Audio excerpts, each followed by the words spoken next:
compreensões, das nossas compreensões, da leitura que a gente fez.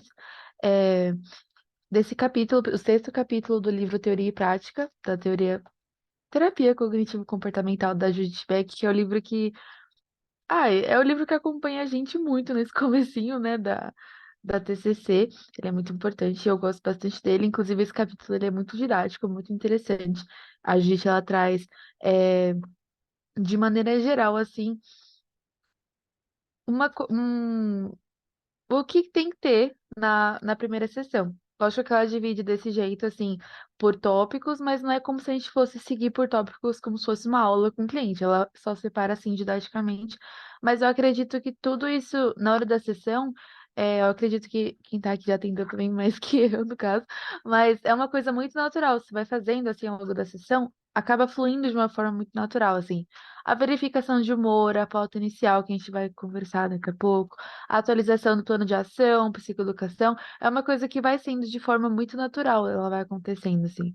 E a Judite fala uma coisa muito interessante no comecinho do capítulo, que o objetivo mais importante dessa primeira sessão é inspirar a esperança no paciente. Aí, acredito que o mais importante seja a psicoeducação, em todos os níveis, mas é inspirar a esperança, porque o paciente chega muito aflito às vezes. Então, esse momento é o mais importante, visto que ele veio da avaliação, a sessão de avaliação, né, que foi o capítulo anterior. É uma sessão um pouco mais diretiva, não é uma sessão com tanto acolhimento. Então, aqui o paciente vai entender que depois de tudo que ele disse, toda a aflição que ele está sentindo, é um momento ali para ele ver que ele tem esperança a partir daí. Então, a gente separou de uma maneira mais assim didática, eu e a Bianca, para a gente ir conversando sobre isso, sobre esses pontos importantes que a Judite coloca para constarem aí na primeira sessão de terapia. Tá dando para me ouvir direito também? É porque o meu microfone não tá prestando, eu vou ter que falar assim. Mas tá bom, né? Tá sim. Então, vamos começar falando um pouquinho sobre a verificação do humor, que diz que no início no início deve ser feita essa verificação do humor para saber como que o paciente está. E eu acho que esse é um dos pontos que eu mais gosto, porque é aquele que vem de cara, né? Você já vê como o paciente está e tudo. E é um ponto que a gente não pode deixar de lado. Tipo, não, na próxima sessão eu faço, vai postergando. Mas é algo que a gente precisa verificar mesmo. E ela até fala que foram feitas algumas pesquisas, né, que mostram resultados muito bons quando a gente faz essa verificação do humor constantemente, quando você vai levando para outras sessões também. E hoje eu fiz isso, inclusive, precisei fazer um atendimento de emergência e eu consegui aplicar essa verificação do humor e, como ela fala aqui, né, mostrar para o paciente, apresentar para o paciente. E eu consegui meio que fazer isso, né? Mostrar a evolução. Olha, você chegou assim, no meio você estava assim, agora você já está assim. E isso, como a Bárbara falou, ela cita no início do texto, inspira tanta esperança, porque eu acho que serviu como um gás para a pessoa, sabe? Nossa, eu estava daquele jeito e eu estou evoluindo. Eu posso não perceber, mas tem alguma coisa acontecendo.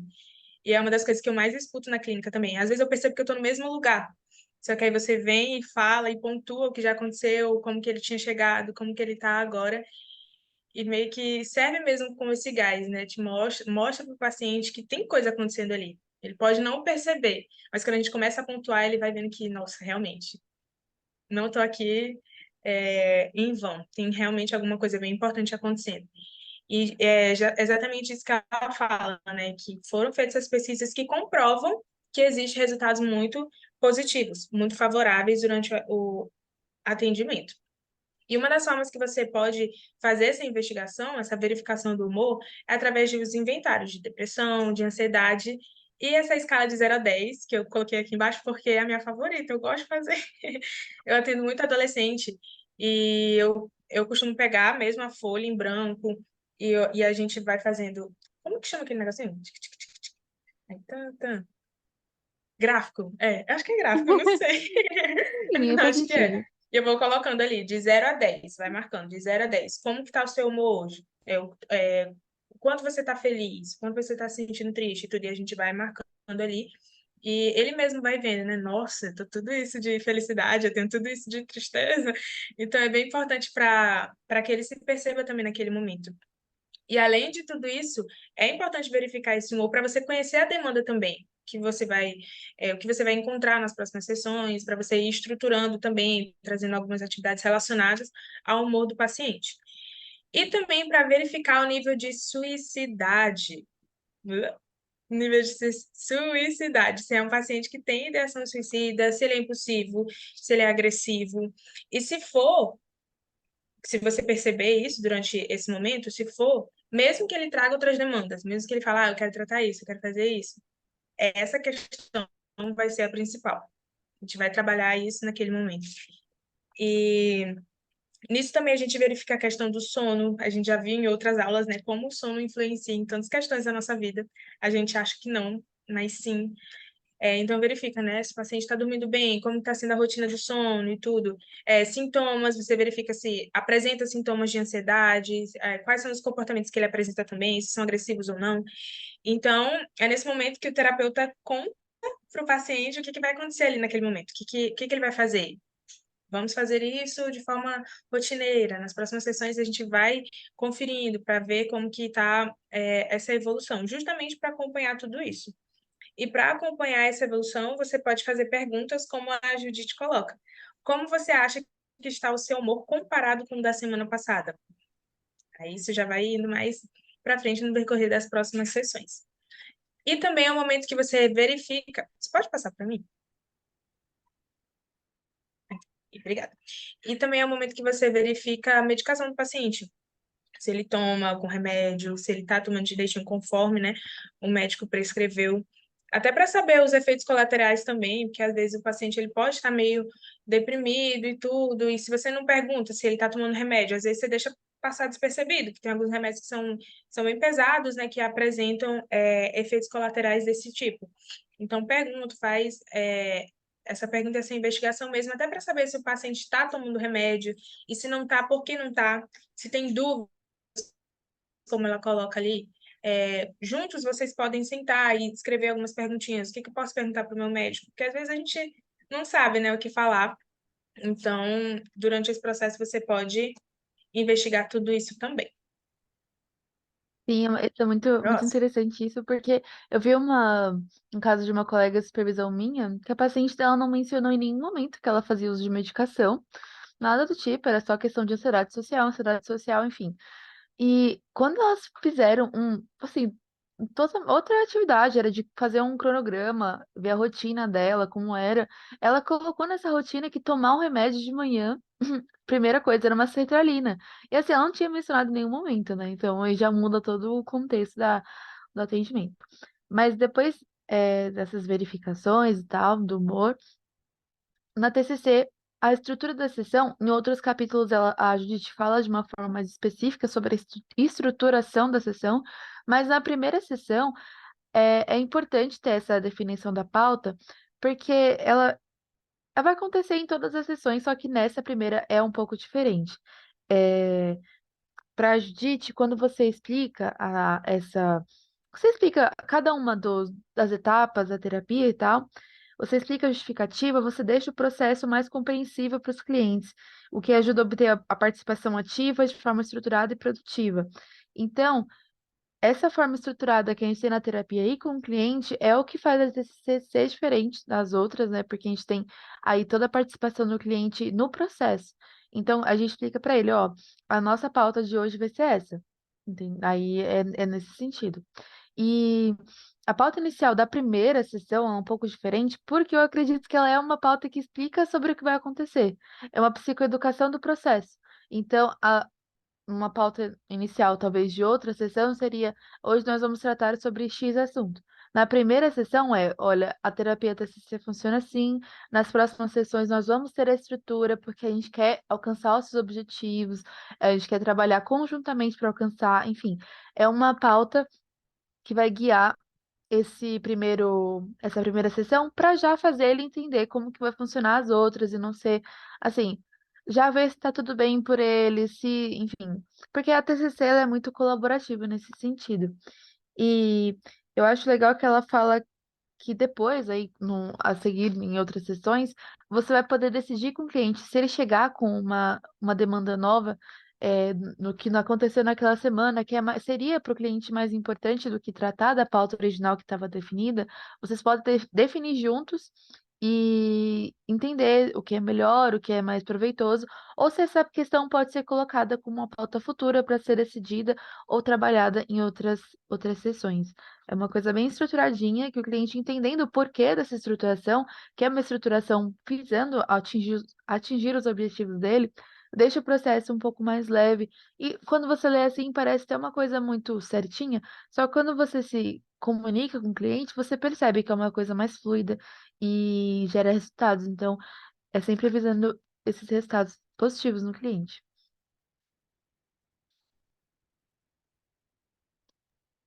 Aí também sobre a atualização. É aquele momento que você vai realmente se atualizar sobre o que aconteceu com o paciente durante aquele intervalo, né? Que você não viu ele. E aí até a Judite coloca, né, que se fosse na TCC original, seguindo mesmo a risca, a pergunta seria: o que aconteceu entre a última sessão e esta que eu devo saber? Só que assim, eu tentei me colocar respondendo essa pergunta. E eu fiquei pensando, o que eu responderia? Com certeza eu responderia tragédia, as coisas mais difíceis e tristes que mais me chatearam na semana, porque eu sou assim, e eu acho que a gente tem a tendência, né, de pensar mais nas coisas negativas, ai, porque fulano falou isso e aquilo. Então, eu fico pensando nisso, né, que eu provavelmente responderia dessa forma. Eu acho que não só eu, tanto que ela coloca aqui, que isso geraria experiências negativas, você lembraria de coisas negativas. E não é isso que a gente quer nas primeiras sessões. A gente quer ali estabelecer um momento agradável com aquele paciente, que você seja uma fonte de motivação para aquele paciente, que ele se sinta inspirado, que ele tenha vontade de continuar com esse processo terapêutico. Aí vem, pá, experiências negativas. Não quero mais não, só fica falando de tristeza. Então, eu acho que é bem nesse caminho. E o início do tratamento, ele deve justamente servir para isso, né? Ele deve dar motivação para o paciente continuar. Mas aí vem a terapia cognitiva orientada para a recuperação, que eu acho que é mais a minha cara, que é onde a gente perguntaria: o que aconteceu de positivo nessa semana? Eu estava até lembrando de um paciente que eu atendo, que ele é adolescente também. E eu até falei com vocês em supervisão, que ele sempre responde: foi legal, tá, bom. E eu ficava, meu Deus, como é que eu vou botar esse menino para falar alguma coisa? Então eu comecei a fazer perguntas mais desse tipo: o que foi mais legal na sua escola hoje? O que foi mais legal que sua mãe te falou essa semana? Enfim, aí dali a gente conseguiu tirar várias experiências positivas, porque ele só, quando eu fazia essa pergunta ampla, como foi sua semana? Era isso que ele pensava. Ela quer falar sobre as partes ruins do meu dia. Ela sabe que eu não tenho amigos na escola e eu não quero falar sobre isso. Então, quando eu comecei a levar para esse outro caminho, ele foi lembrando das experiências positivas para depois se sentir mais confortável para falar das negativas também. E eu acho isso bem interessante. E eu até lembrei também de um outro exemplo, meu como paciente. Que bom, né? Que eu compartilhei com a minha psicóloga que eu estou abrindo um consultório. E nessa sessão eu estava tão feliz, falando que eu estava comprando minhas coisas. Cada coisinha um mês, né? Porque tudo é tão caro. Então, um mês comprava uma poltrona, outro mês comprei a cadeira, o outro comprei a mesa. Então, aos pouquinhos eu fui contando, compartilhando com ela essa experiência positiva que eu estava tendo. Só que ontem, quando eu fui me encontrar com ela, eu falei que eu não queria mais, que estava muito difícil, e que tudo é tão caro, e que é difícil encontrar paciente, que eu não quero mais, enfim. Cheguei com essa pauta na sessão. Eu nem falei bom dia, já fui jogando isso para ela. Então, ela já foi me trazendo para isso também, para essa experiência positiva. Bianca, vamos voltar lá para quando você estava tão empolgada para abrir o consultório, por exemplo. O que foi tão de positivo? O que te fez querer abrir um consultório? E eu fui lembrando. Ah, foi isso, foi aquilo. Porque na faculdade eu pensava que eu ia ser assim, isso, isso. Então, essa experiência positiva, ter lembrado dessa experiência positiva, não me fez ser levada pela experiência negativa. Porque por causa de um pensamentinho eu já estava a ponto de abrir mão de abrir um consultório que eu estava tão empolgada para abrir. Então, eu acho bem importante também trazer, né, por esse caminho. E em uma simples conversa que ela dá esse exemplo do Abi, né, que eles falam sobre o futebol, que ele levou o neto dele para jogar futebol e tudo. E nessa simples conversa, ela conseguiu observar alguns pensamentos automáticos nele, Então, ali naquele momentinho, ela já vai destacando, já vai vendo o que ela pode trazer para ele, que é bem interessante a gente dar exemplos que o paciente traz para a gente mesmo. Que ele fala, né? Ah, é muito difícil, é tudo muito difícil. Então, vai trazendo esse exemplo que ele trouxe. Por que que é tudo muito difícil? O que que é isso e tal? E é um ótimo. Eu botei aqui, ó. Ai, esqueci, tô sabendo ler minha letra. É um ótimo momento para saber, para aprender e conseguir estruturar tudo isso. Aí a gente já vai investigando, vai começando a perceber essas falas negativas que ele traz, tudo tão difícil.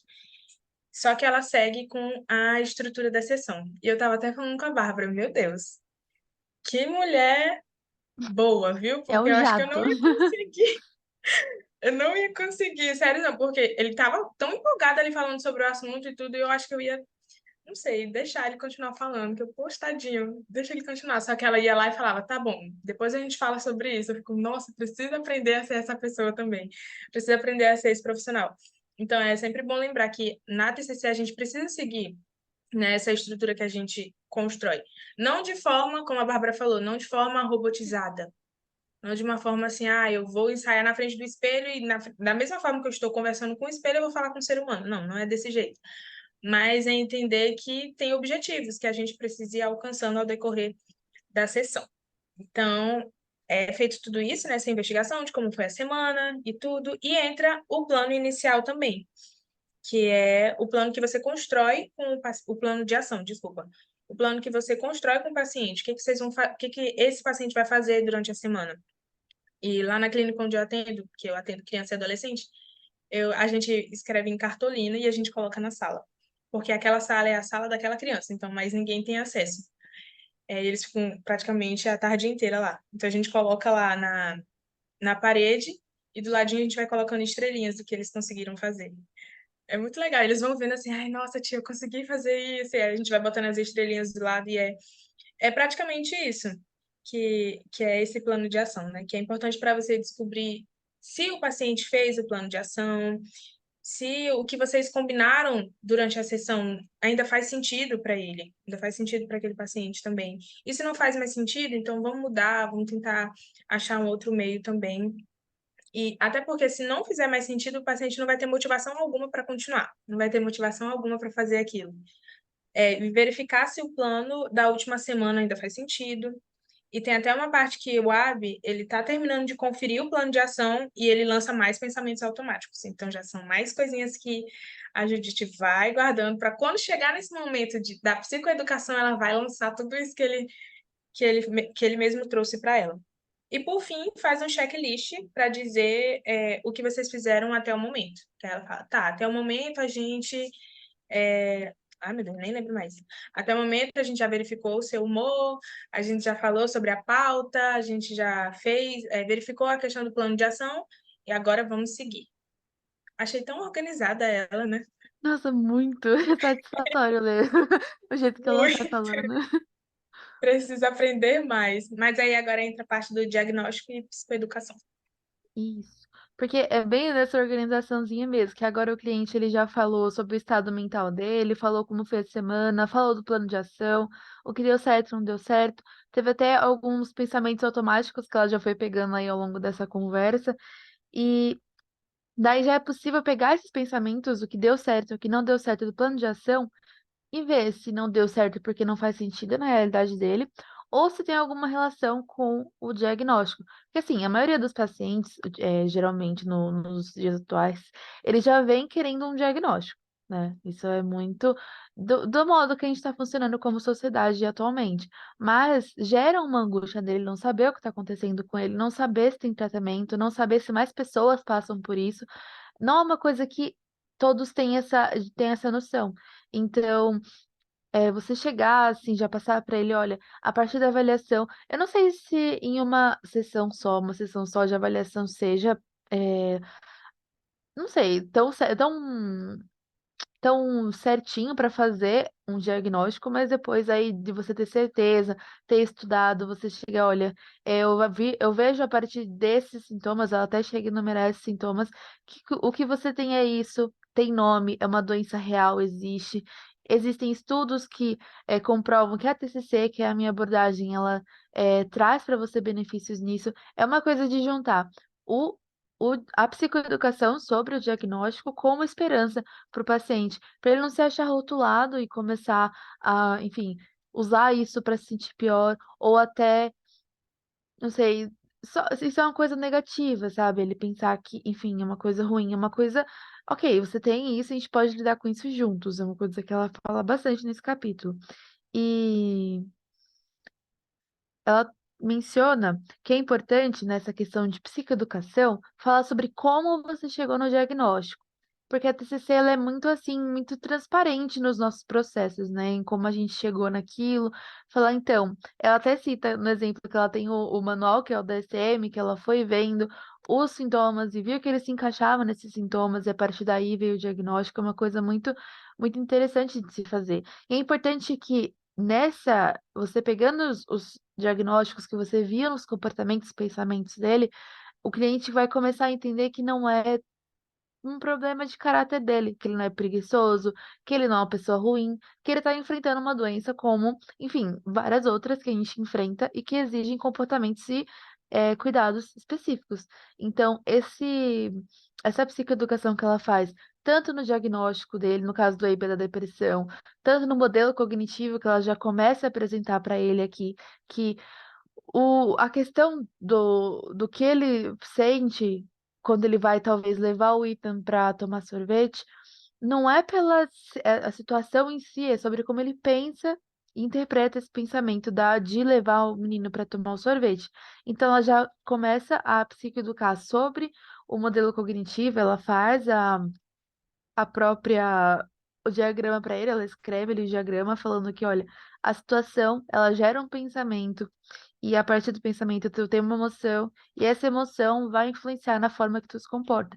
É basicamente esse caminho que ela já começa a explicar para ele também. Ela aproveita esse momento para já trazer todo esse panorama geral de como funciona a TCC e como ele vai conseguir, como ele vai começar a perceber esses pensamentos disfuncionais que estão impedindo ele de fazer as coisas que ele mais valoriza, que são os valores que ele vai desenvolver aí também nessa sessão. A gente vai conversar sobre isso depois. E é interessante que a Judith fala que, o povo que ela fala de Júri, é, ela coloca como, assim, vai falando, ela fala pra ele e pergunta pra ele de volta pra ver se ele entendeu, e ver se ele compreendeu, se ele tá captando, e ver já de pegar mais pensamentos disfuncionais, dar um jeito de fazer, reverter esses pensamentos perguntando pra ele. Enfim, é mostrar pra ele que ele é capaz, basicamente. A partir do diagnóstico, ele é capaz. É uma coisa muito da CTR, que é focada na recuperação, é que, ok, você tem, e a partir daí vamos para frente, vamos seguir, vamos programar atividades, enfim. Eu acredito. Deixa eu ver se tem mais alguma coisa que eu pontuei sobre isso. Eu acho que é isso.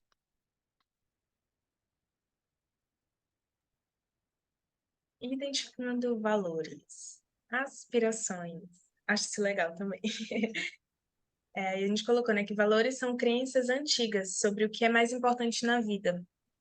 Eu acho que é importante a gente identificar. Eu acho não, né? É importante a gente identificar quais são esses valores, né, essas aspirações, porque é o sentido que o paciente vai encontrar para estar ali.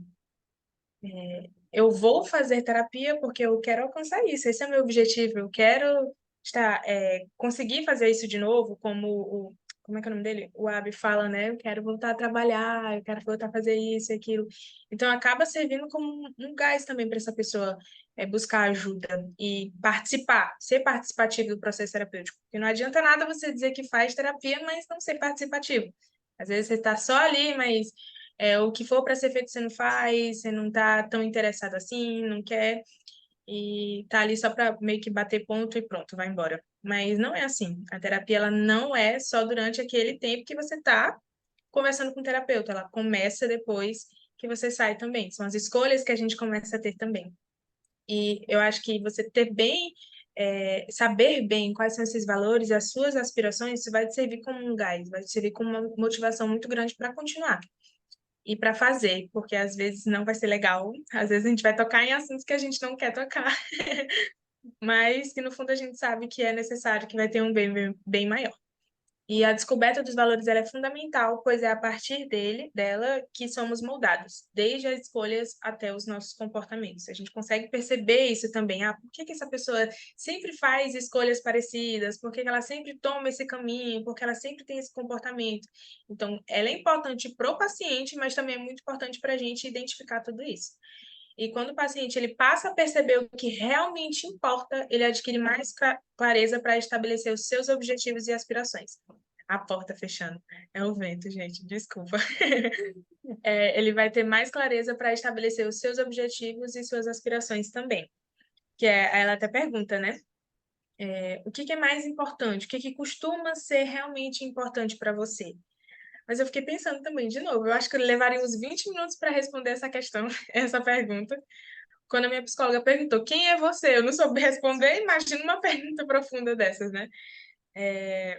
O que mais importa, realmente importa para você. Então, acho que é nesse momento que a gente vem ali para a nossa escuta, né? O que que o paciente já trouxe durante a sessão? Ele falou sobre o neto, falou sobre a família, falou sobre o futebol, falou sobre isso. Então, estrutura bem essa pergunta. Vamos trazer essa pergunta de uma forma que esse paciente ele vai entender o que, que eu estou querendo dizer. Ou você vai dando ali algumas sugestões, se cair, se der certo, ele vai responder. Aí pergunta, né? Sua família, o quanto sua família é importante para você, a sua saúde, enfim. E ali ele vai respondendo e vai observando. Porque às vezes a gente tem uma coisa que é muito importante para a gente, só que a gente nunca pensou, sabe? Nossa, isso realmente é muito importante para mim. Por exemplo, para mim, música é muito importante para mim. É uma coisa que me move, que mexe comigo, que me deixa bem, que me faz feliz. E é uma inspiração que eu tenho. Eu gosto de escrever músicas, é uma coisa que faz bem para mim. Quem sabe um dia vocês não me escutem pelo Spotify. Mas é uma coisa que me faz bem. Então, eu já tenho como uma inspiração, eu já tenho como um objetivo, que pode ser alcançado ou não, mas é uma coisa que me traz motivação, que me faz bem. E a partir do momento que você vai falando, que você vai investigando e vai vendo, tipo, nossa, isso é importante para mim. Além de você destacar e dar mais importância para o que realmente importa para você, vai deixando as coisas que não importam tanto assim para trás, que só suga a sua energia e, enfim. E observando o que o paciente já trouxe, já falei isso, e perceber o que realmente importa faz com que o paciente tenha mais facilidade de observar o que ele realmente quer. Quais são as minhas aspirações? Quais são os meus objetivos? O que que eu quero para minha vida? Pode parecer uma pergunta muito boa, mas que muita gente nunca se fez e que não sabe como responder. Então, vem esse questionamento, né? O que que eu quero? Quais são os meus objetivos? Como eu me vejo daqui a um tempo? E tudo isso inspira esperança também, porque te traz de novo para esse lugar de conforto. Gente, tá fazendo barulhão. Tá aparecendo aí? Enfim, Não. e o importante. Tá um barulhão aqui, eu acho que é porque tem um homem arrumando a central da minha mãe. Mas, enfim. O importante não são as aspirações e experiências do cliente isoladamente, não é necessariamente aquilo que ele escolhe, mas é o significado que o cliente atribui a ela, o significado que aquilo traz para aquela pessoa. Como eu dei o exemplo da música, o significado que a música traz para mim, o que que isso significa para mim? Então, acho que mais do que só observar, ai, dança, música, isso, aquilo, é a gente observar o significado que traz para aquele paciente também. Por que que ele escolheu aquilo? Por que que é aquela coisa que move tanto essa pessoa? E por que que isso é importante para você? Tanto que depois ela vai fazendo perguntas para ele, que ele fala, eu queria voltar a trabalhar, eu queria isso. Ela vai perguntando, como você se enxerga se você voltasse a trabalhar? E vai usando muita imaginação também, né? Que ela fala que a imaginação é bem importante nesse momento. E eu lembrei também de uma coisa que eu costumo fazer com as crianças, quando eles estão bem desanimados ou sem esperança para continuar e tudo. Eu faço pequenos livrinhos. Você sabe aqueles cordéis? Você faz Uhum. com um livrinho, a gente faz e bota no varal, é bem legal. Aí a gente faz Bonitinho. livrinhos bem pequenininhos e a gente vai contando histórias. Aí geralmente ali eles vão colocando coisas que eles querem para a vida, ou quando eu for um astronauta, e a gente vai escrevendo a história do astronauta, e aquilo já serve como um gás para aquela criança, né? Já serve como uma aspiração também positiva para ele. Ali eu já vejo o que que ele quer ser, o que que ele tem que fazer para ser um astronauta, vamos ter que estudar muito, vamos para a NASA, vamos fazer as coisas. Então, isso já vai servindo como algo muito bom para aquela criança. E é isso, essa parte. A partir desses valores, eu acho interessante que é bem conectado mesmo uma coisa com a outra. Os objetivos que eles estão aí bem depois dos valores, porque você motiva o cliente lembrando, na verdade, ele mesmo se lembra dos valores dele, se identifica ali junto com ele, e a partir daí, opa, você visualizou como é a sua vida, aí o exemplo da Bianca usando o exemplo da Bianca de exemplo. No caso, ela seria uma cantora que tem essas músicas no Spotify. Essa é um dos valores dela, ser uma cantora, cantar como profissão, talvez. E daí você pode usar os objetivos usar os valores como base para esses objetivos de forma conjunta com o paciente. Aí, beleza. O seu objetivo é ser cantora. E quais são os objetivos que você pode colocar como objetivo, como, enfim, coisas que você tem que fazer para você chegar aí nesse seu objetivo? Você tem que começar uma aula de canto, você ter que se comprometer em escrever mais, enfim, não sei. É, coisas que você pode fazer para alcançar isso. São esses objetivos que a gente começa a trabalhar com o paciente também na primeira sessão, que são, inclusive, esses objetivos que vão guiar o nosso plano de ação ao longo aí da terapia, que é onde o paciente quer chegar. Então, é aí que a gente tem que focar. E nessa parte, a gente ela coloca uns pontos importantes que são relacionados aos objetivos e como alguns pacientes, a maioria, tem uma dificuldade de definir os objetivos de uma forma que seja alcançável. Quando isso acontece, quando você define um objetivo que você não consegue alcançar, acaba sendo uma experiência ruim, não é uma experiência recompensadora, então, a gente tem que focar para esses objetivos serem definidos de uma forma bem específica. Então, geralmente, tem três problemas que acontecem na hora de definir os objetivos, né?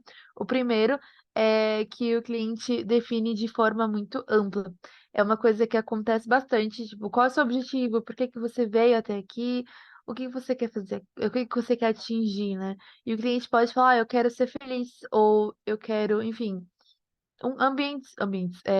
coisas muito amplas que você não é uma coisa palpável. Sim, o ser muito feliz envolve muita coisa. Agora, se o cliente quiser colocar, talvez, um dia feliz, usar a imaginação, né? O que que é um dia feliz para você? É um dia que eu tô em um apartamento melhor, é um dia que eu tô num trabalho melhor, é um dia que eu tô dando mais tempo para mim, que eu estou fazendo, sei lá, uma rotina de autocuidado. Enfim, uma coisa mais específica, mais central. É uma coisa que ela fala pra gente dar um foco. E também tem pessoas que, isso eu vejo bastante no plantão, quando eu estou atendendo em plantão psicológico, quando a pessoa vem com uma demanda relacionada a outra pessoa. Certa pessoa está fazendo isso, está me magoando, assim, eu quero mudar quando ele fala que quer mudar em relação à pessoa mudar com ele, isso é uma coisa que a gente não vai conseguir tratar, a gente vai conseguir trabalhar. O que a gente pode falar, olha, o que que você acha de a gente mudar o seu objetivo para como eu me comporto em relação a essa pessoa, como eu me comunico em relação a essa pessoa, e que a partir daí é essa autorresponsabilização que a TCC também tem bastante, de você mostrar para o cliente a responsabilização que ele tem sobre ele, e é só nisso que ele consegue mexer. Infelizmente, a gente não consegue abraçar e mudar o mundo. A gente consegue mudar como a gente interpreta e reage ao mundo, e a partir daí a gente pode até surtir alguns efeitos de mudança nas outras pessoas, mas a gente começa em nós mesmos, é nisso que a gente foca.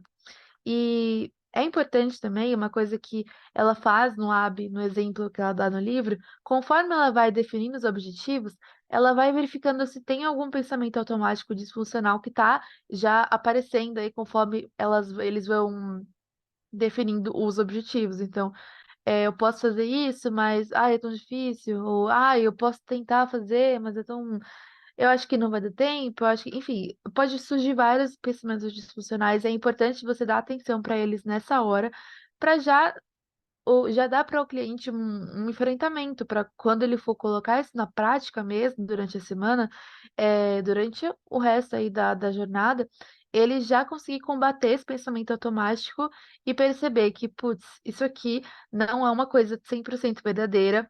Eu tô pensando assim por conta, sei lá, do meu transtorno, como o exemplo do AB, mas eu consigo fazer isso, a terapia vai me ajudar, a terapia faz sentido, enfim, são essas frases de enfrentamento que ela dá como exemplo para na hora da definição dos objetivos, ser uma coisa motivadora e não um desafio que traz um medo de não conseguir fazer ou até uma frustração antes. Então, ser uma coisa motivadora. E deixa eu ver se tem mais alguma coisa dessa parte. Bom, eu acredito que de objetivos. Sim, no caso seria só focar nos objetivos de uma forma que os objetivos eles sejam uma coisa que o paciente tenha controle, seja específico e que ele tenha pensamentos positivos ou funcionais sobre ele. O que vai em encontro com a programação de atividades. A gente fala que talvez não dê tempo nessa primeira sessão, mas se der tempo de fazer a programação de atividades, é importante. Principalmente no caso do AB, que ele é muito deprimido. Com a depressão, a TCC trabalha muito com ativação comportamental, então essa semana você pode tentar é, ir até o mercado e voltar, ou ir até tal lugar e voltar, enfim, fazer ele tomar ações e atitudes que estão relacionadas aos objetivos dele, né? Isso vai muito com o plano de ação, e o plano de ação vai sendo desenvolvido desde da primeira sessão, que é a sessão de avaliação, e ele vai sendo construído junto com o cliente. Tipo, olha só, isso aqui deu certo? Vamos fazer de novo, vamos ver como é que vai ser. Na semana que vem você me conta como foi, enfim. É uma coisa assim, tem que ser uma atividade que seja condizente com a realidade do paciente. O paciente tem que ser capaz de fazer isso, não pode ser um desafio, como eu falei, um desafio que traga um sentimento ruim para ele. Tem que ser possível, tem que estar ali no alcance dele também. E daí vai para a parte final da sessão inicial, que são duas partes muito importantes da TCC, que é o resumo e a obtenção do feedback. São bem importantes essa, essas duas últimas etapas, porque o resumo final, a Judith fala que estabelece ligações entre os diferentes momentos da sessão e reforça os pontos importantes. E ela acha interessante que ela fala que inicialmente é importante a gente fazer esse resumo, fala, olha, nós conversamos sobre isso, definimos, opa, definimos isso.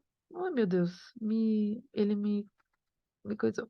Definimos isso juntos, nós entendemos seu plano de ação, entendemos seus objetivos, valores, enfim, nós fizemos tudo isso e também a partir daqui nós vamos fazer tal coisa, você se comprometeu a isso. No caso, no geral, é um resumo do que foi tratado até aquele momento e o que se propõe daqui para frente. Então, o que está acordado para ser feito até a semana seguinte. E ela fala que é legal a gente fazer no começo, mas depois é interessante que o paciente comece a exercer ele mesmo, fazer esses exercícios de. Então, como que foi a sessão? Vamos fazer o resumo da sessão? Fala para mim o que aconteceu hoje, enfim. E o próprio paciente ir desenvolvendo isso, essa própria compreensão. Isso é uma coisa interessante.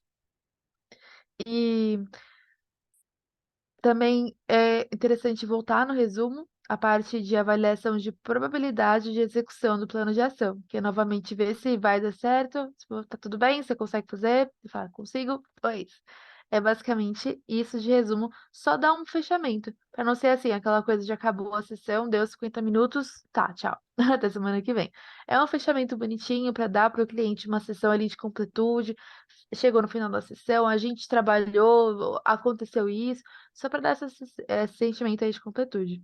E esse finalzinho já está conectado com a obtenção de feedback, que é uma coisa muito interessante de se fazer. É uma coisa que eu não tinha costume de fazer antes de começar com a TCC, mas é muito interessante você ouvir do paciente, né? Ouvir ele, ouvir o que ele tem a dizer, o que você pode mudar, enfim, ou o que você está fazendo certo. São muitos pontos importantes aí em obter o feedback. E eu acho muito interessante. Eu não sei se é nesse livro ou se é no Terapia Cognitiva para os Desafios Clínicos, que é outro, tipo a parte 2 desse, que a gente fala que quando você pergunta o feedback para o cliente, é capaz de que seja o único momento que esse paciente está recebendo, tipo, uma pergunta de feedback de um atendimento de saúde. Então, talvez ele nunca tenha recebido essa pergunta de como assim, eu posso opinar, sabe? Eu vejo muitos. colegas e amigos que vão na terapia e depois eles falam, nossa, mas eu não gosto que a minha terapeuta faz isso, ou eu não gosto desse comportamento dela. Eu pergunto, você já falou isso pra ela? Já experimentou contar isso pra ela que você não gosta? Às vezes não tem nem esse sentimento de abertura de chegar e falar, tipo, olha, eu não gosto quando você fala desse jeito, enfim. Não gosto quando você anota ou não anota, ou enfim, né, várias coisas que você pode se incomodar ao longo da terapia. O cliente pode se incomodar também, e às vezes não tem essa abertura de falar. E como esse é o espaço do cliente, ele tem que ter focado nele, todo esse processo da primeira sessão, ele é totalmente focado em customizar, no caso, a sessão e a estrutura para ele. Então, ele que tem que ser ouvido, ele que tem que se sentir confortável nesse processo. E eu acho que é uma das partes mais bonitas, assim, tanto de verificar o humor, ver como ele tá, ter esse cuidado de ele tá realmente progredindo, se a terapia tá fazendo efeito, pedir para ele ver se tá realmente fazendo, ver, olha, tá dando certo, enfim, ter esse contato mais próximo com ele e mais transparente também dos processos. Eu acho que é uma das coisas que mais me chama assim na TCC é esse contato próximo, essa coisa de fazer o paciente ser o seu próprio terapeuta, é uma coisa que me pega muito e eu sou apaixonada. E eu acho que é isso desse capítulo que eu tinha pra falar. Ai, a Bianca, eu não sei se ela quer acrescentar alguma coisa. Queria só falar um pouquinho também sobre o feedback. Mas antes, gente, a Bárbara fala tão bonitinho, né? Ai, para! Mas o que eu queria falar sobre o feedback, e uma coisa que tu me fez perceber agora, eu só vi o feedback pelo ponto de vista do psicólogo, não do paciente, como era bom para o paciente. Porque eu tive uma experiência tão ruim com o feedback. Eu perguntei para um adolescente que claramente não queria estar ali, né, o que que ele tinha achado e tudo, como é que foi. E ele falou assim: ah, eu nem queria estar aqui. Ai. Eu fiquei arrasada, eu, poxa vida. Só que assim, eu não levei pro lado pessoal, né? Que eu sei que realmente ele não queria estar ali. Foi uma observação muito grande que ele fez e bem importante também, né, para o processo dele. Mas assim, eu acho que a gente tem que abrir bem o nosso coração também para receber esse tipo de feedback, né? Porque nem sempre vão ser elogios e as melhores palavras do mundo inteiro. E uma outra coisa que eu lembrei também é que no final ela fala assim, né? Que resolve até mal-entendidos que possam ter surgido durante o atendimento. E eu lembrei que, como eu falei, eu atendo criança também, e a maioria das crianças, elas têm muito medo de mim no primeiro atendimento. E eu tava ficando incomodada, tipo, meu Deus, como assim? Será que é a roupa que eu tô vestindo? Será que é o jeito que eu tô falando? Eu já tava ensaiando na frente do espelho, o jeito melhorzinho de falar e tudo. Só que aí depois eu fui entender por que que elas tinham medo. A maioria tinha medo de ir comigo na primeira sessão. Porque elas achavam que eu era a tia da vacina, que eu ia dar vacina neles. Então eles já chegavam lá morrendo de medo. Meu Deus, vou levar injeção, o que que essa mulher tá me levando para uma sala? É bem importante também, eu acho bem legal que no final da sessão eu sempre faço isso, ó, eu não sou a tia da vacina, eu não vou te dar a injeção, a gente vai cuidar do seu coração. Aí eles ficam, ah, tá bom, que legal, nós Ai, vamos que falar bonitinho. sobre as nossas emoções, então dá oportunidade para que o paciente, mesmo que seja mirim, entenda o que vai acontecer ali naquele momento. É bem legal quando eles descobrem isso. Mas é isso. Alguma pergunta?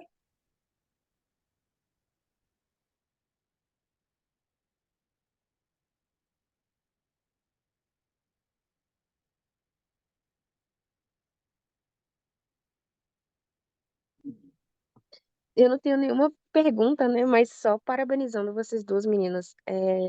A forma que vocês duas apresentaram, assim, intercalando, foi muito legal mesmo.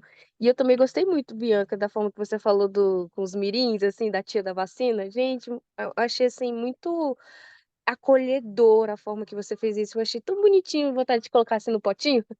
Porque a gente também, a gente tá mais acostumado a trabalhar com adolescente, adulto, e às vezes esquece realmente das crianças que elas talvez não verbalizem, mas elas têm os pensamentos delas, têm os medos dela.